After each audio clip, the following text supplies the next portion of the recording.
यहाँ पर SMP densification कर रहे हैं. Already we have done 2 sessions. This is his 3rd session. The problem was कि SMP करना ही क्यों पड़ा. सबसे इम्पोर्टेंट तो ये है. तो हमारे आज के patient, he already had undergone hair transplant twice, though he is still in his mid-20s, लेकिन 2 बार हेयर ट्रांसप्लांट पहले ही हो चुका. See the most important thing in a hair transplant is, हम हेयर ट्रांसप्लांट जब करें तो एक लॉन्ग टर्म प्लानिंग और असेसमेंट के साथ करें. हमें पता हो कि हम कितने ग्राफ्ट्स अपने डोनर एरिया से ले सकते हैं, हमें रिसिपिएंट एरिया में कितने ग्राफ्ट चाहिए, उसका प्रॉपर हम एक प्लान चेकआउट करें और उस प्लान को स्टिक करें. ये कैसे होगा? जब हम पहले ट्राइकोस्कोपी करके रखेंगे. Trichoscopy is computerised hair and scalp examination. Once trichoscopy is done, we know कितने ग्राफ्ट्स अवेलेबल हैं, कितने ग्राफ्ट्स हमें लगाने हैं, and then artistically we put the grafts in the recipient area. Now there are other factors to be considered. हमारे patient की age कितनी है, आगे उनके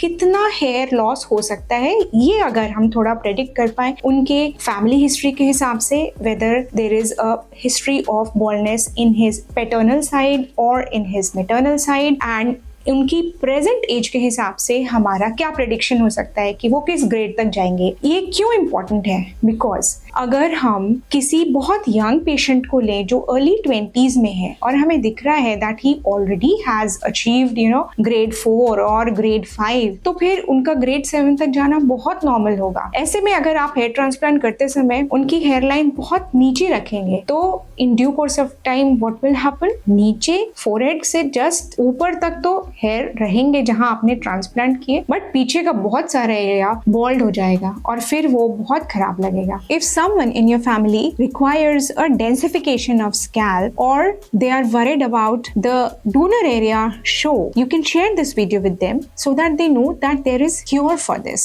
There is something which can help them. Okay, so let us recapitulate fastly कि हमको SMP के लिए क्या-क्या इंडिकेशन है, क्यों जरूरी है SMP कुछ पेशेंट्स में. सपोज हमारे हेयर ट्रांसप्लांट 2 या 3 बार हो गए और हमारा डोनर एरिया भी डिप्लीट हो गया मगर रिसिपिएंट एरिया में हमें डिजायर्ड रिजल्ट नहीं आया. I have seen number of patients जो परेशान हो जाते हैं, उनको लगता है बहुत खराब हो गया, आगे क्या होगा, हमारे बाल भी नहीं उगे और पीछे से भी हमारी इतनी हेयर थिनिंग हो गई. So scalp micropigmentation is there to help. वो आगे वाले एरिया में आपको डेंसिफिकेशन देगा, in the sense it will not give volume. This is to be understood. The scalp show will be reduced by a number of small pigment dots which we make by this wonderful SMP machine with carbon based ink, organic ink. Mind you, आप inorganic ink की तरफ जाएंगे तो it can pose some problems, but अगर organic ink होगी तो color change in the SMP dots in due course of time will be almost negligible, but अगर inorganic ink है तो it may lead to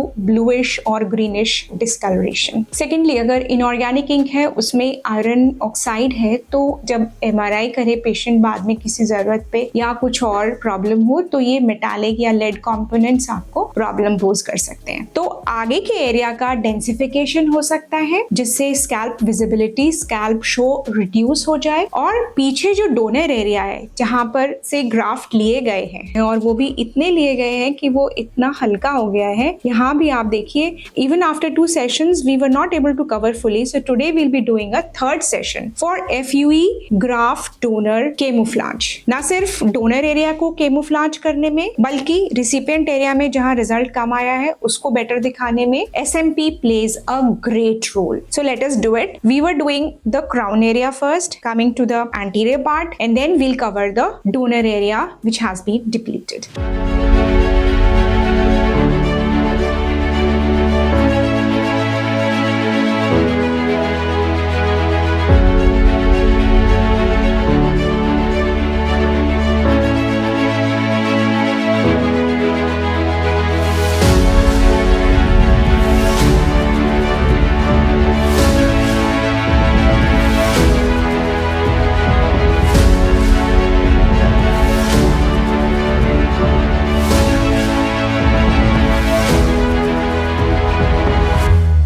SMP is a procedure which uses microneedles to tattoo pigment into the scalp just at the level of dermal papilla. If you want to know more about SMP, click on the iCard here which tells you what is scalp micropigmentation. If you have ever considered SMP or you are curious about it, give this video a thumbs up. And if you want to ask anything, ask it in the comment section below, or you can call us on the numbers here or WhatsApp us. If you want to know the cost of scalp micropigmentation or SMP, please click the video on the left. And if you want to know whether SMP can work for women or not, you can click the video on the right.